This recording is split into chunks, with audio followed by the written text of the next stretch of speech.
isosceles triangles and equilateral triangles. Can someone tell me again what an isosceles triangle is? What makes an isosceles triangle an isosceles triangle? They got two They got two congruent what? sides. Two congruent sides and two congruent angles. Right. Okay, so that's an isosceles. What about equilateral?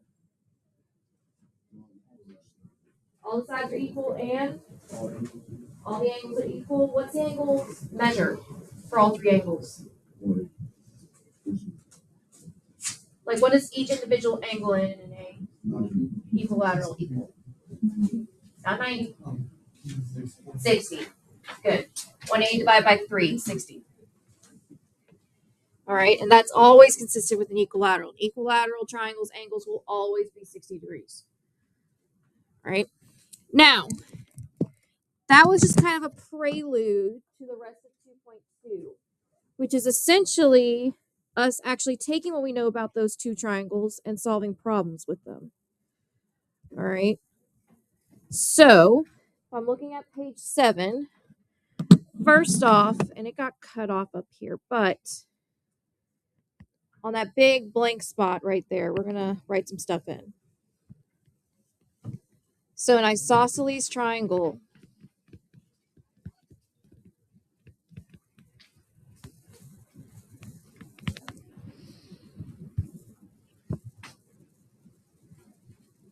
an isosceles triangle is a triangle with two congruent sides and two congruent angles. Now, there's some very specific vocabulary that goes along with an isosceles triangle. So I'm going to draw a triangle here, and it's going to be an isosceles, meaning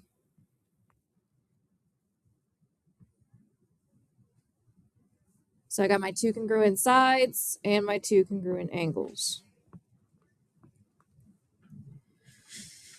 First off, the two congruent sides of an isosceles triangle are called the legs. The two congruent sides, they're called legs. The non-congruent side, so the only side of the isosceles that's not congruent to anything, is known as the base.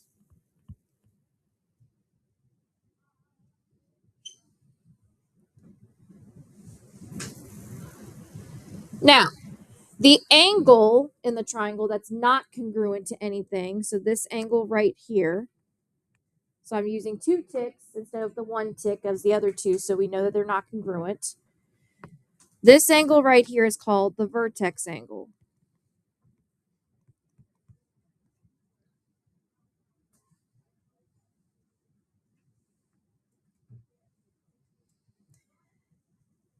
All right, so in other words, that's the angle that's made up from the two legs. So wherever the two legs intersect, that angle is called the vertex angle. All right. Now, the other two angles, so the two congruent angles, are known as the base angles. And that's because one of the sides that make up each angle is the base of that isosceles triangle. That's why they're called base angles.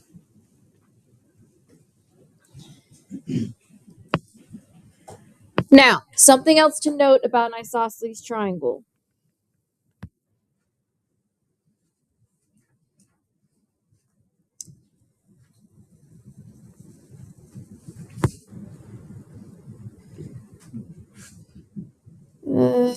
No. So, knowing this vocabulary is very, very important. All right, because I will be using it a lot. So if I say vertex angle, I'm talking about the only non-congruent angle in the isosceles triangle. If I'm talking about, let's find one of the legs, that means I'm trying to find one of the congruent sides. Or if one of the base angles, that means I'm trying to find one of the congruent angles. All right. So Make sure you know what the different pieces are called. Now, from the isosceles triangle comes the isosceles triangle theorem. All right, so remember, I told you yesterday that 2.1, 2.2 is all about theorems or theorems involving triangles. So the isosceles triangle theorem states if two sides of a triangle are congruent. Remind me again what congruent means? They're the same. Then the angles opposite the sides are congruent. Now, does anyone remember what I mean by opposite? So in other words, let's look at side RT. So if I'm looking at side RT, which angle, RT or S, is opposite RT?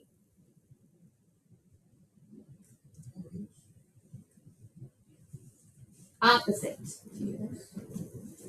It would be, so is it angle R, angle T, or angle S? That's opposite side RT. S. All right. So opposite angles.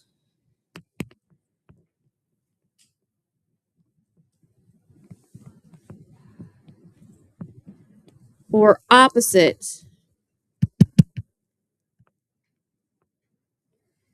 Opposite just means it's diagonal from either the side or angle.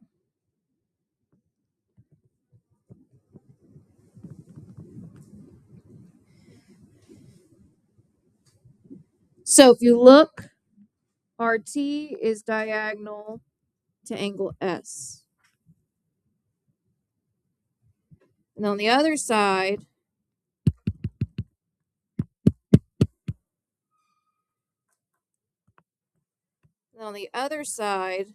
RS is opposite angle T. Now, why is that important? If they don't mark the congruent angles, but they did mark the sides, you can still tell where those angles are because they're always going to be opposite the congruent sides. All right. Now, if the whole opposite thing kind of confuses you, think about it this way. All right. Think of it as the tip of the ice cream cone. All right. Whereas the side is like the very top of the cone where the ice cream's going to sit. And the angle is the bottom of the cone. All right. So opposite means that you have a full cone. Does that make a bit of sense? Kind of. You can also think about it as like one of those party horns. The opposite angle would be the part where you put your mouth. The side would be where the sound's coming out. All right. That's the way you can think about opposite angles. So, for example, if I thought T was opposite RT, if I look at it, it doesn't make a nice ice cream cone. All right.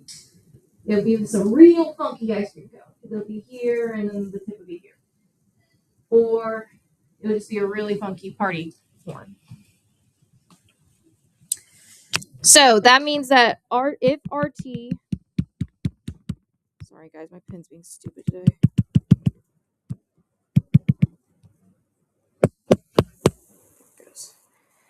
So if RT is congruent to RS, then angle T is congruent to angle S. All right. Now, converse of an isosceles triangle theorem. Does anyone know what converse means? And I'm not talking about the shoes.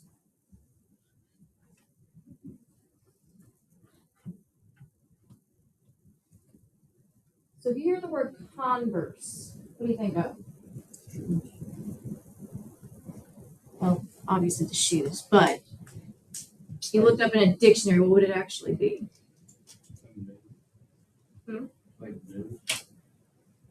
Kind of. So converse in math means the opposite, all right, or backwards. Basically, all it's saying is that this is the converse of the isosceles triangle. We're just stating what we just stated previously backwards. So previously we stated that if the two sides are congruent, then the opposite angles are congruent. Now we're saying if we have two angles of a triangle are congruent, then the sides opposite those angles are congruent. So it's literally just stating it backwards. All right. So same thing. We're still going opposite those angles, but now we're finding the ice cream part of the cone. All right, so we got the tips. Now we got to find where the ice cream goes. So that means that LN and LM are my congruent sides because they were opposite those angles.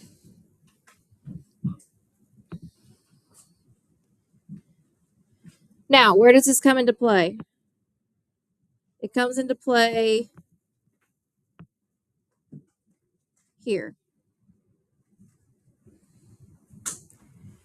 All right, so look at this first example. All right. First off, are the two angles that they marked congruent? So the two angles that they marked are angle D and angle E. Are they congruent? Yeah, why? They're opposite the congruent side. So remember, a tick mark on a side represents congruency. So since they're opposite the congruent sides, that means the angles themselves are congruent. So the problem's asking us to find the measure of angle E. All right, so we're finding the measure of this angle right here. So similar to yesterday, if we're trying to find an angle measure, but we got some expressions with x in them, what's the first thing we got to do? Solve for x. All right. Now, if we know that these two angles are congruent, how are we setting up the expression? So we know these two angles are congruent or they're equal. So what do you think I'm going to do with those two expressions? Right, set them equal to each other. It's also on your paper if you noticed. All right. Then we are going to solve for x. So what do I do first to solve for x?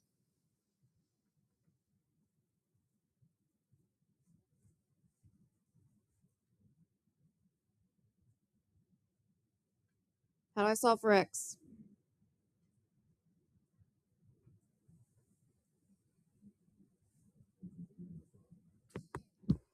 Subtract the 3x over to the 5x. So I get 2x is equal to 14. Then I do what? Divide by 2. X is equal to what? 7. Now I'm not done. What do I then have to do? Plug it back in to find the angle measurement. So I'm going to plug it back in for E. Now, since we're adding 14 and we're doing some multiplication, let me ask you this. Is there an easier way to find that angle measure? Besides plugging it in for the expression at E?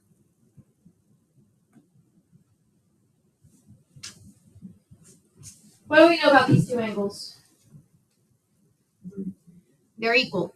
So could it not be seen that if we plugged it into the D expression, which is a lot easier than the E expression, we should get the same angle measure, right? That's true. So if you know that these two angles are congruent, it doesn't matter which one you plug it back into. If you want to plug it into the one they're asking for just to keep everything consistent, by all means go for it. But we could absolutely plug it in for angle D as well and get the exact same thing. All right, or you should get the exact same thing. If you don't, then you probably made an error somewhere. All right, so I'm going to show you if I plug it in for the angle E expression first, and then I'll show you the same thing for angle D. So angle E, I'm going to do 3 times 7 plus 14. What's 3 times 7? 21 plus 14? 35. So this angle's 35 degrees. Now, if I plugged it in for angle D, I'm just multiplying 7 by 5. And what's 7 times 5? 35.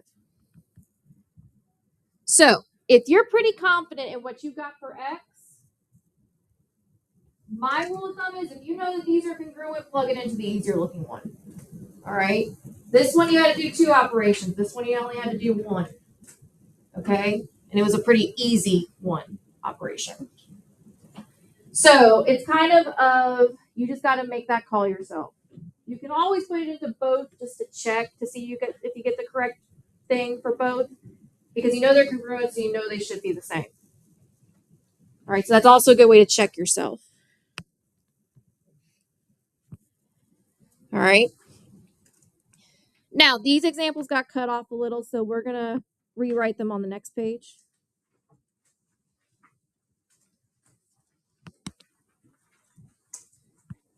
So, this next example,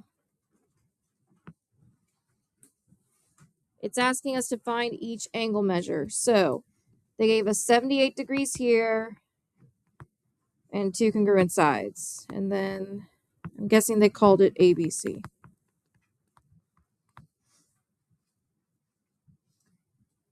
Now, here's my question. The only angle they marked was the 78. Is that one of the congruent angles? We know it's isosceles, but is it one of the congruent angles or one of the base angles? Yes or no? What do you guys think? No. Why not? Why is it not?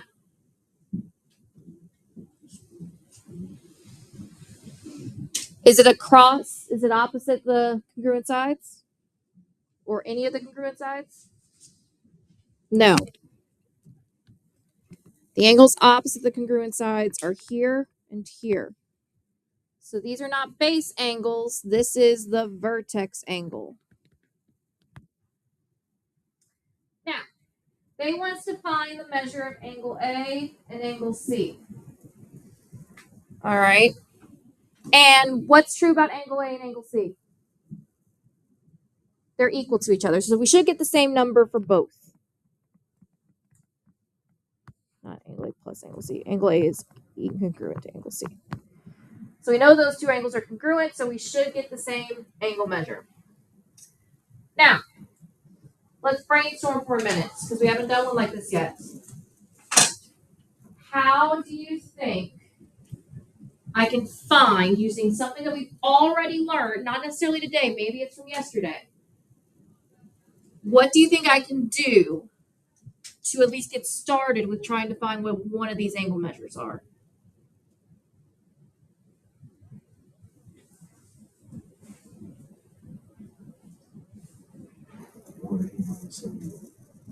Right. So we start with 180 minus 78. Why do you think we do that? There you go. Okay.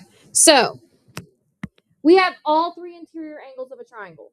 All right. So we can use triangle sum theorem, meaning that they all add up to 180. So if we subtract 180 from 78, that'll equal whatever angle A plus angle C is. All right. So that will tell us, if we combine these 2 angles, what degree we have. And then, like Ralph said, because they're the same, we can take that sum and just cut it in half. All right. So after that, we can take whatever this sum is and then divide it by 2, and that'll give us one of the angles. So let's say angle A, because they're the same. So what is 180 minus 78? 102. So if I add up these 2 angles, it would equal 102 degrees. Now, since they're the same, we can divide that sum by 2 in order to get one of the angle measures. All right, so what's 102 divided by 2? 51. So 51 is equal to angle A, which is also equal to angle C. So this is 51 degrees, 51 degrees. Now, if you want to double check and make sure you did it correctly, what should all three of these angles add up to?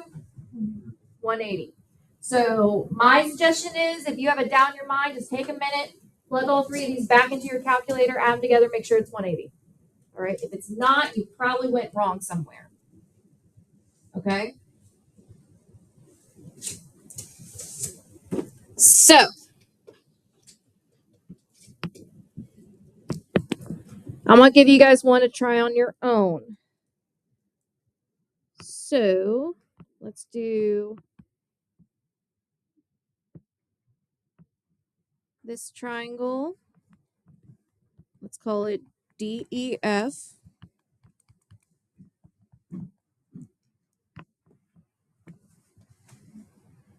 And let's do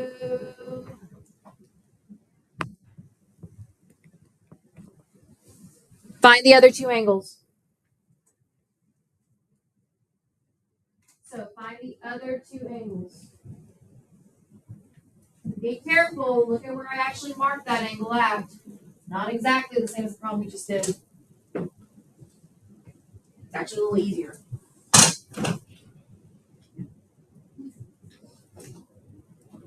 So first off, my suggestion, identify where the congruent angles are.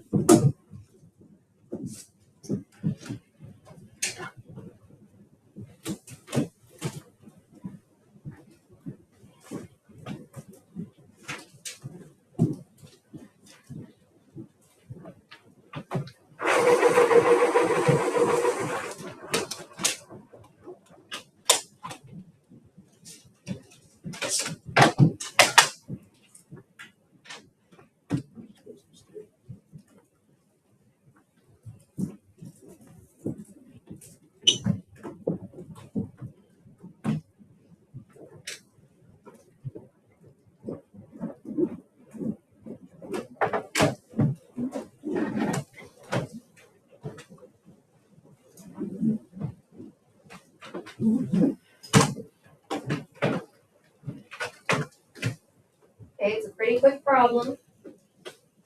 So take a minute. Compare with your group.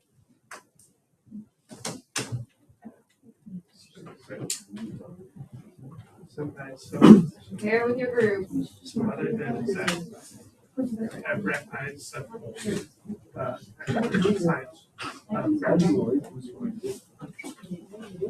and so I did 61. And found out that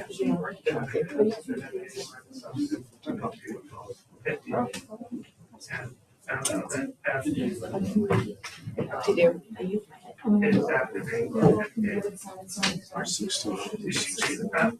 Yeah.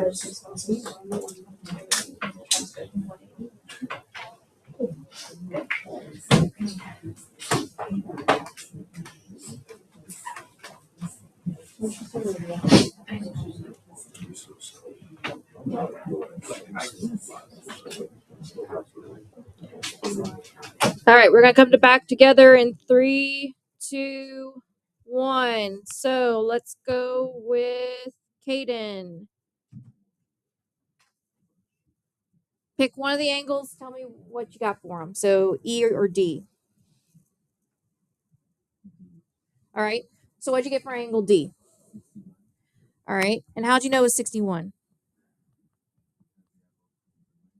Right. Right. So they were opposite, the opposite sides. So that means that D was congruent to F. All right. Then let's go Micah. What'd you do to get angle E?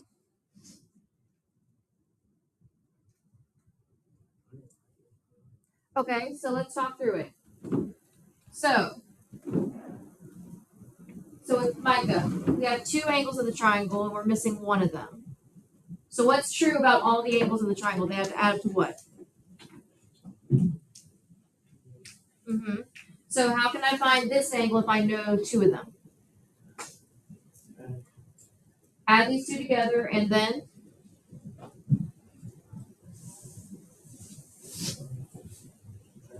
subtract from 180. All right. So What would you do if you get 180 minus whatever these two add together are?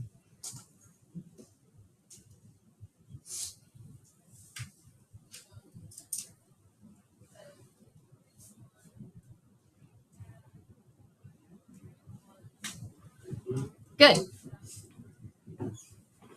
So this would be 58. Any questions on finding angles in isosceles triangles?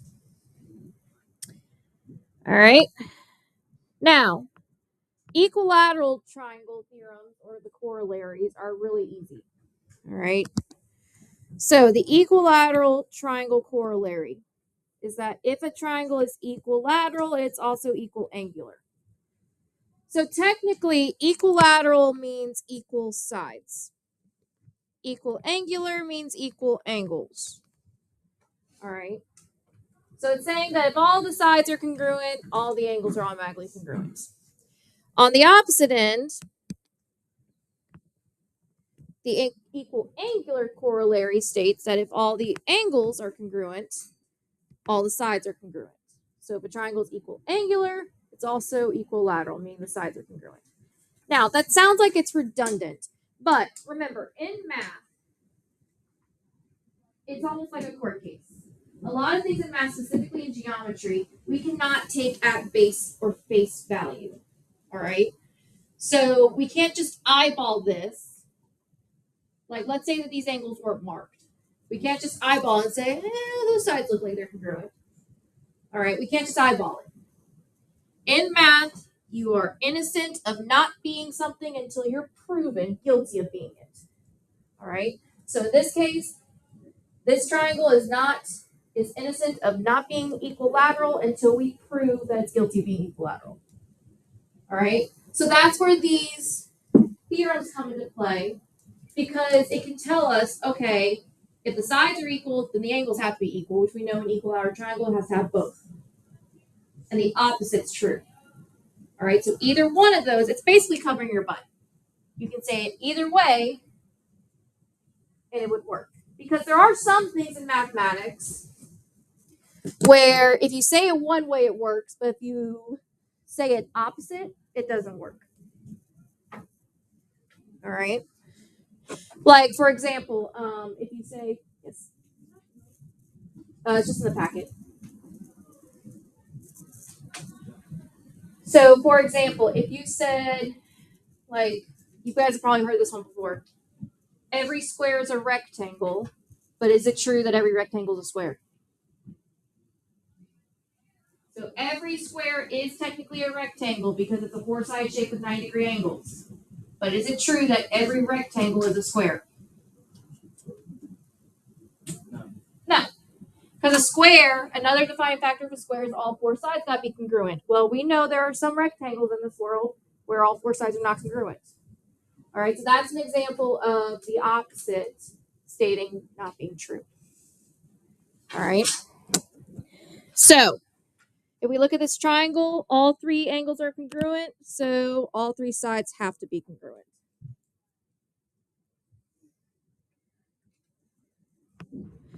So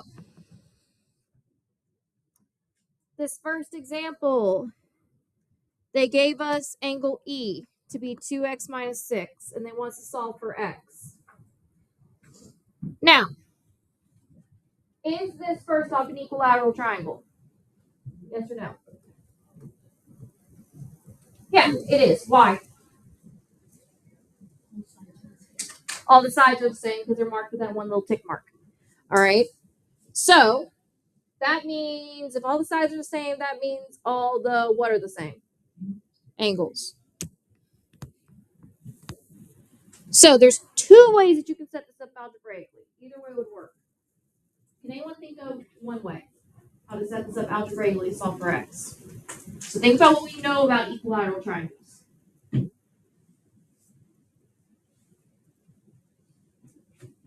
Set it equal to 1. Like, put it in, like, 2x minus 6 equals 1. Not quite.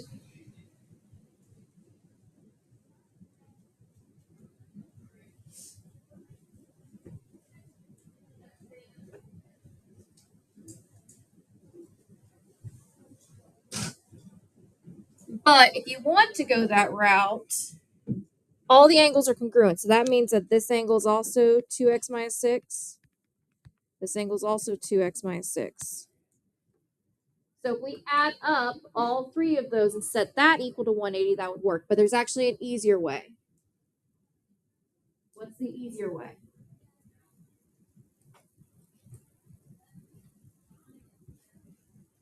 Let me ask you this. Don't we already know what the angle measure of an equilateral triangle will equal to? Yes. Yeah. What is it? 60. 60. All of these angles are going to be 60 degrees. So what would be the easiest way to set up this algebraically?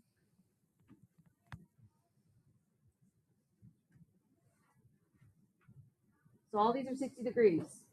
So couldn't I just take one of the expressions and set equal to 60?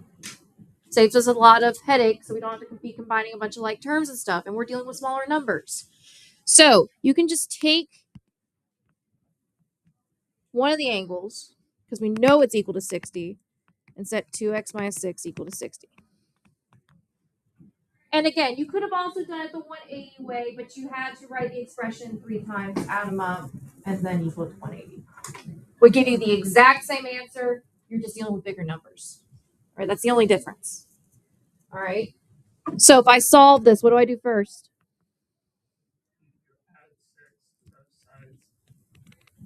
So I get 2x is equal to 66. Then what do I do? Divide by 2. X is equal to what? Good. So x is equal to 33. Now that's with the angles. But now look at number 8. What's different between the one we just did and this new one?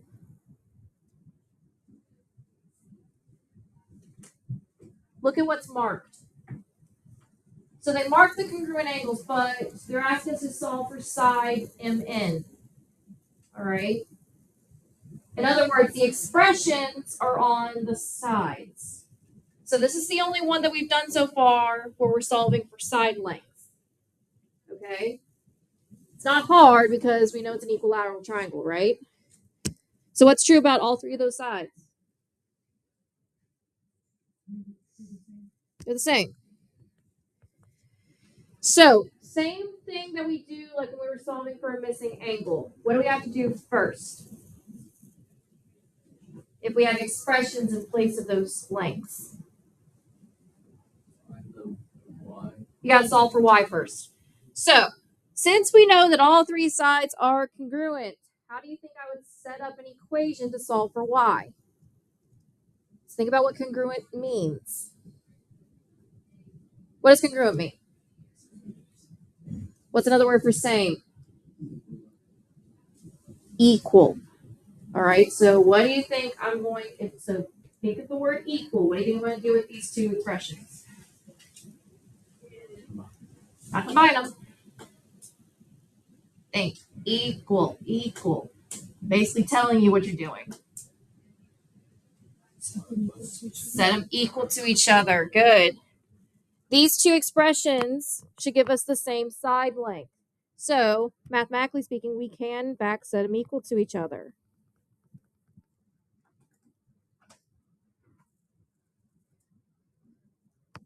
All right. So, I'm going to subtract the y over. I get 10 is equal to 3y plus 1. Subtract the 1. 9 is equal to 3y. So what's y equal to if I divide both sides by 3?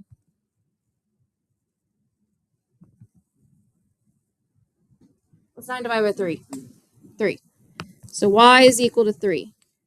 Now, I'm not done because they want us to solve for the length of MN. So what do I got to do? Plug it back in for y and evaluate. So I'll plug this 3 in for this y. Now, same thing as when we did that congruent angle thing. Since we know those two sides are equal to each other, it technically doesn't matter which expression we plug back in for y. You can easily plug it into the other one, y plus 10. All right, they should give you the exact same length. So I'm going to plug it in for both. So if I plug it into y plus 10, All right. 3 plus 10, that's 13. I'll plug into the other one. So 4y plus 1. 4 times 3 plus 1. 4 times 3 is 12 plus 1, 13. I got the exact same length for both. So this is 13. This is 13, which means ln is also what? 13. So mn's equal to 13.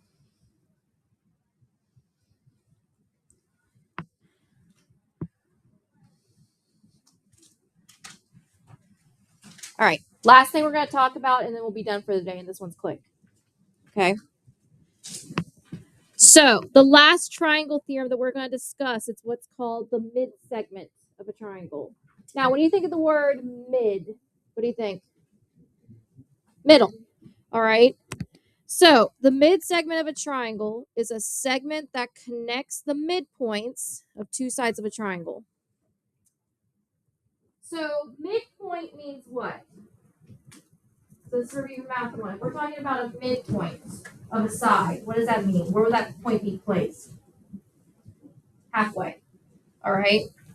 So it would be a point that's halfway down the side or in the middle of the side, if you want to think about it that way. So here's how it works. So if we look at this first triangle, all right, they gave us a side. The midpoint would be right here. How do I know? Because you see these little congruencies, but they're all on they're both on the same side. All it's saying is that this little piece is the same as this little piece.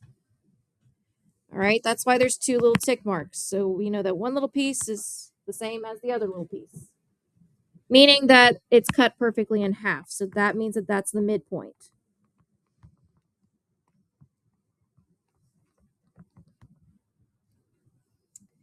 Now, if we do that for all three sides,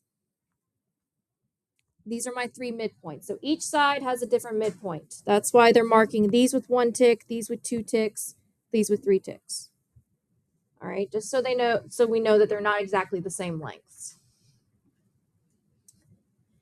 Now, what they do is that to make one mid segment, they take the midpoints and they draw a line connecting those two midpoints for any of the two sides. It doesn't matter.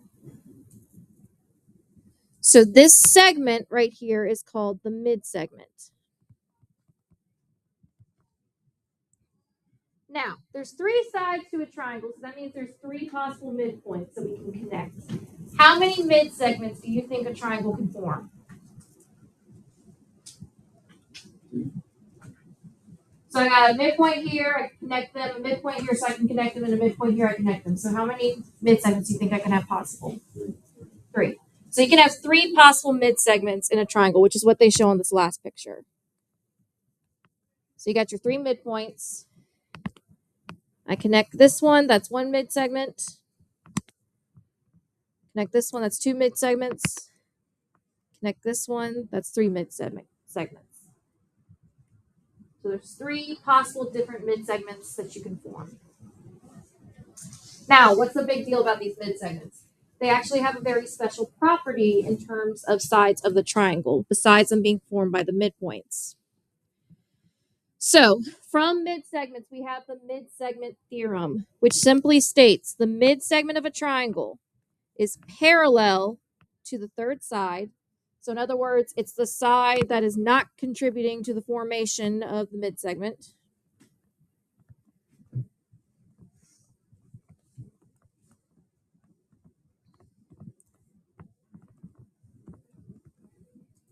That's what it means by the third side. It's basically the side that they didn't use the midpoints from. So it's parallel to the third side, and it's also half the length of the third side. Now, what does parallel mean?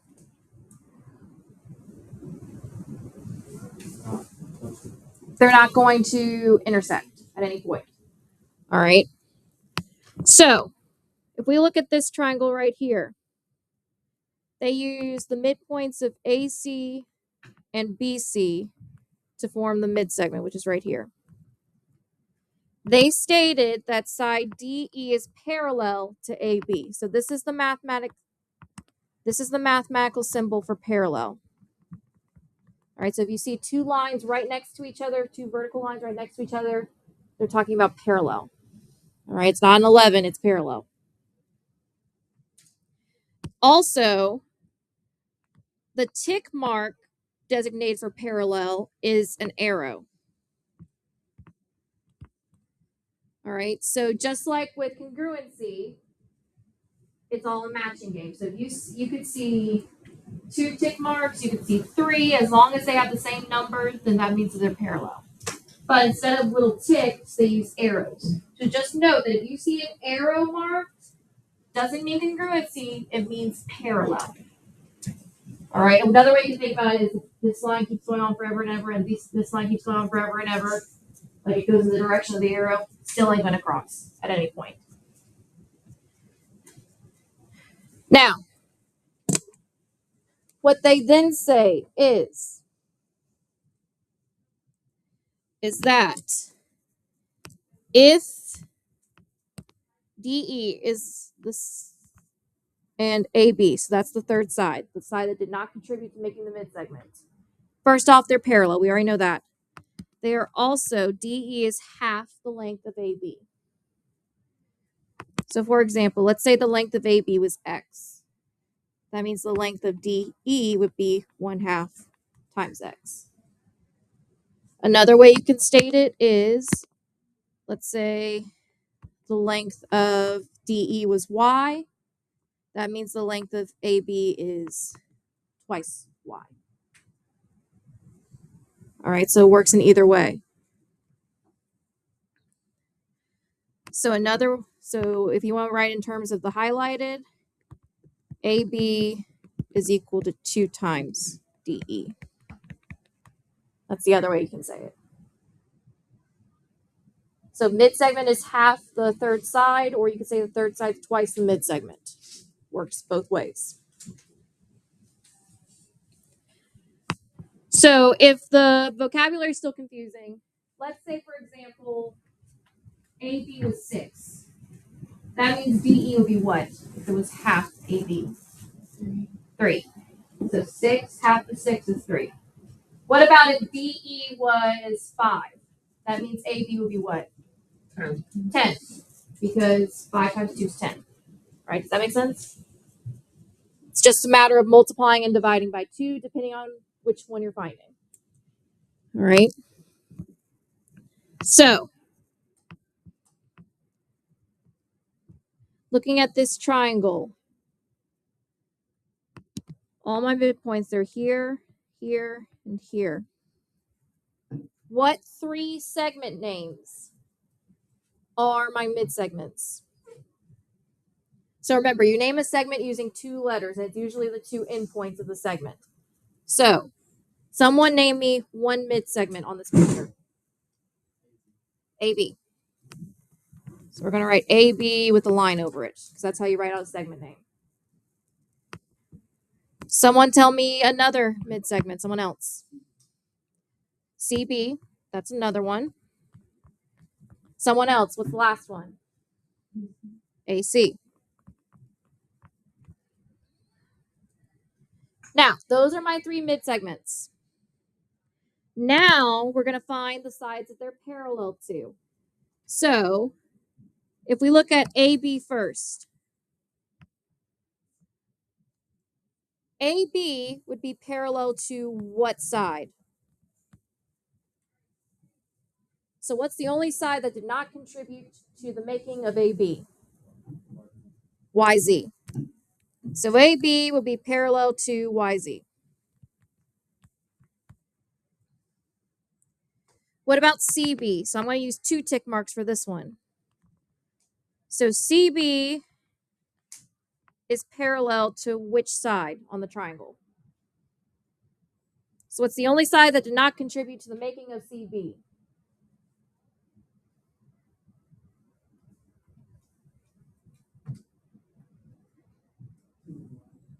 XY or YX, either way. All All right, I'll call it YX. So YX did not contribute to the making of CB, so that's the side it's parallel to. So note how I marked it with 2 arrow marks. So I know that it's different from AB and YZ. Lastly, AC. I'm going to mark this one with 3 arrow marks.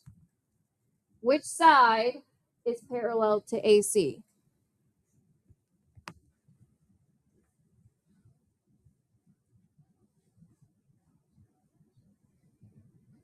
What side? What's the only one we haven't used yet? XZ. XZ is the one that's parallel to AC.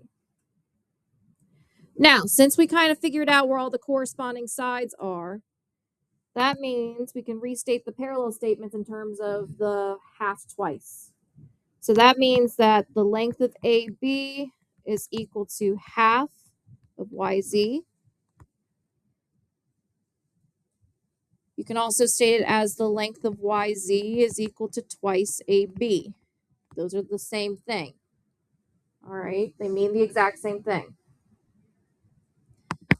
The length of CB would be half YX.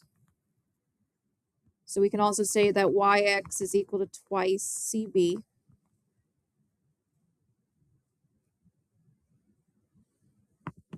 And then finally, the length of AC is equal to half of XZ. You can also say that XZ is equal to twice AC. So these expressions are interchangeable. All right. Basically, it just depends on what you're trying to find. If you were given the mid segment and you're trying to find the side, you would multiply that by 2. You're given the side, you're trying to find the mid segment, you would multiply it by a half or divide it by 2, whichever tickles your fancy. All right. So let's do some examples about it. So this first, yes, sir. Yeah. So this first example, all right. They gave me XZ, they want us to find CD, so right here. Very easy. What's CD? 8. Why? Right. So CD is equal to half of XZ. 16 divided by 2 is 8. What about the second one? So we're trying to find DF. What would DF be? Someone different. So they gave us the mid segment to be 9. So how we find DF?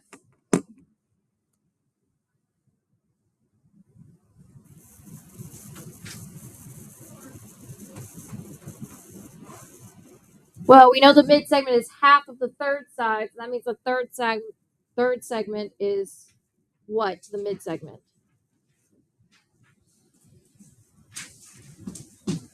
Come on, guys. This one's easy. It's 18.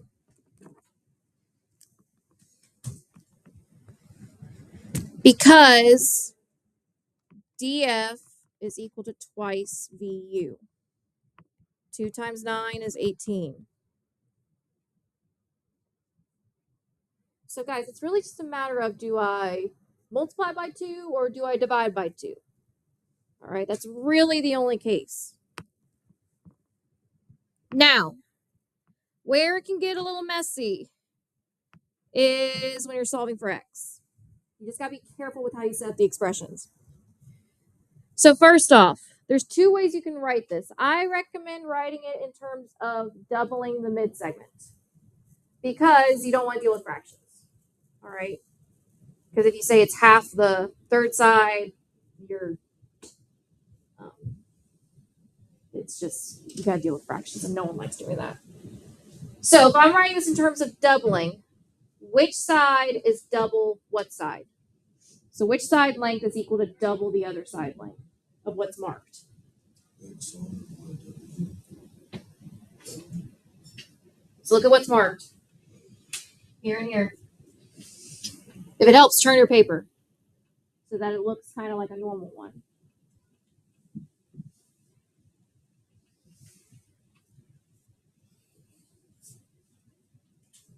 So I would say blank is equal to twice blank. What goes in this blank? What side would it be? YW or QR? So we're looking between these two sides. So it's actually YW is equal to twice QR. Because remember, this is half of this. So another way you can think about it is numbers. If I knew this was 3, that means this is 6. All right? That's how you can think about it. So we essentially already wrote out what we need to do for our equation. So all we're going to have to do is just take these two expressions and plug them in for their respective side lengths. And remember that multiplying by 2 is still there. So I'm going to do x plus 9 is equal to 2 times 2x minus 1. So I'm going to multiply that entire expression by 2. Oh, my bad.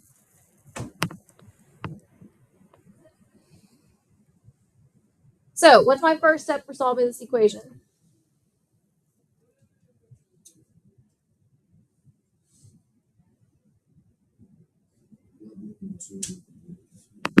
We got to distribute that 2. So we got to multiply within the parentheses by 2.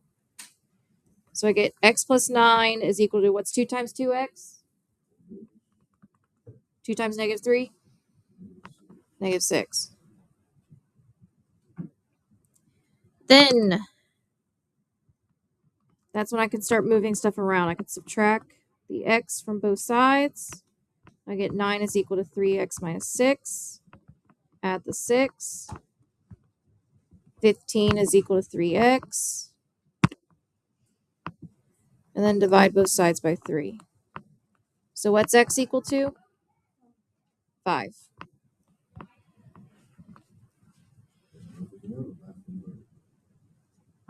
Not right now.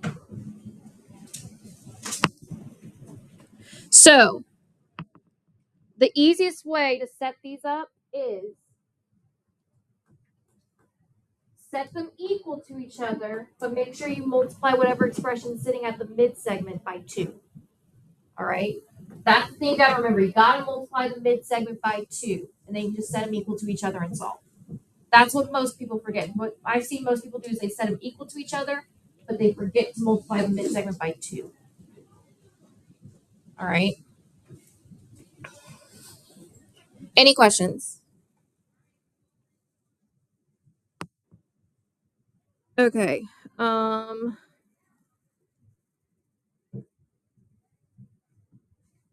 Try this one on your own. So it's in part 3, and look at what you're trying to find. So solve for x first like we just did, and then plug it back in to find the designated side.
All right. Let's talk about it. So, how do I initially set this up to solve for x?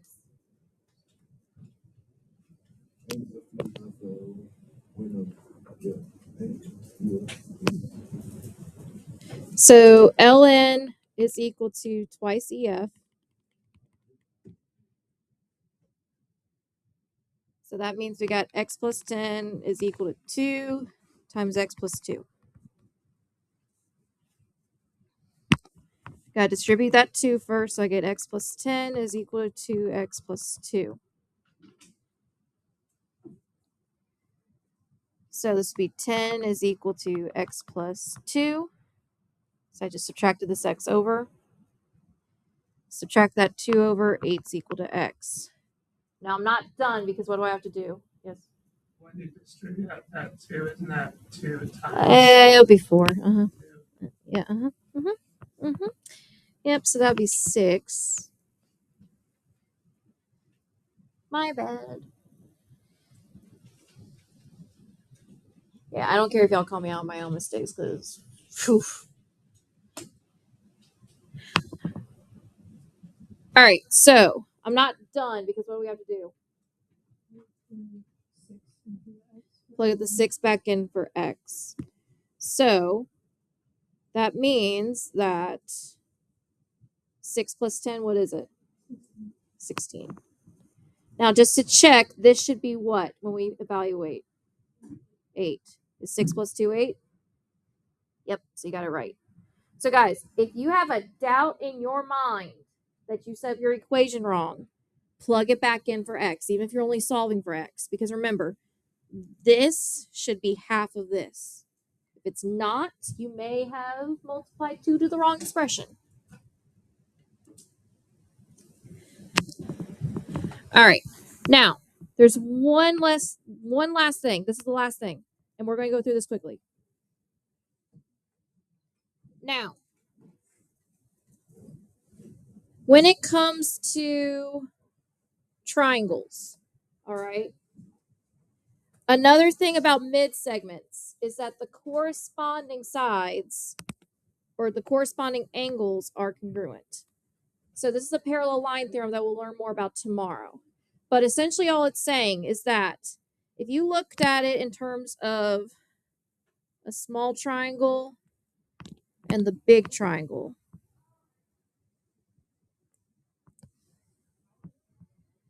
it's saying whatever angle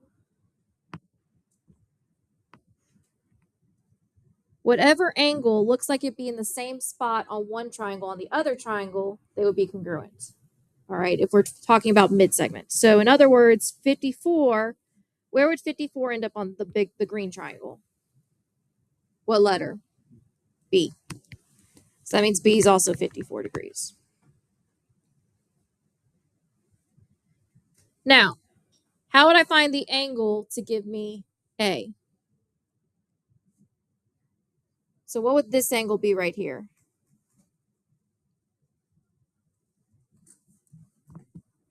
So in other words, add them up, subtract it from 180. What's 54 plus 37 minus 180? So this would be 81. Does that mean?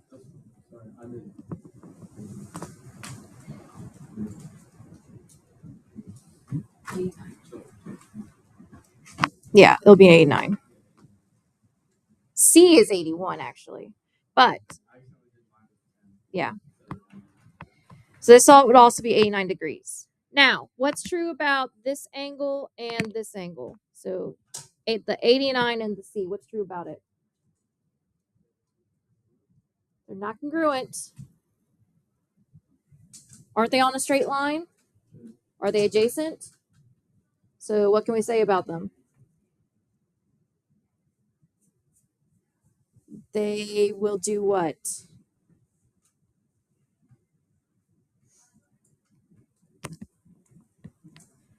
That's basically what I'm talking about. What's true about those two angles? They'll be what? Starts with an S. Supplementary. So that means they will add to 180.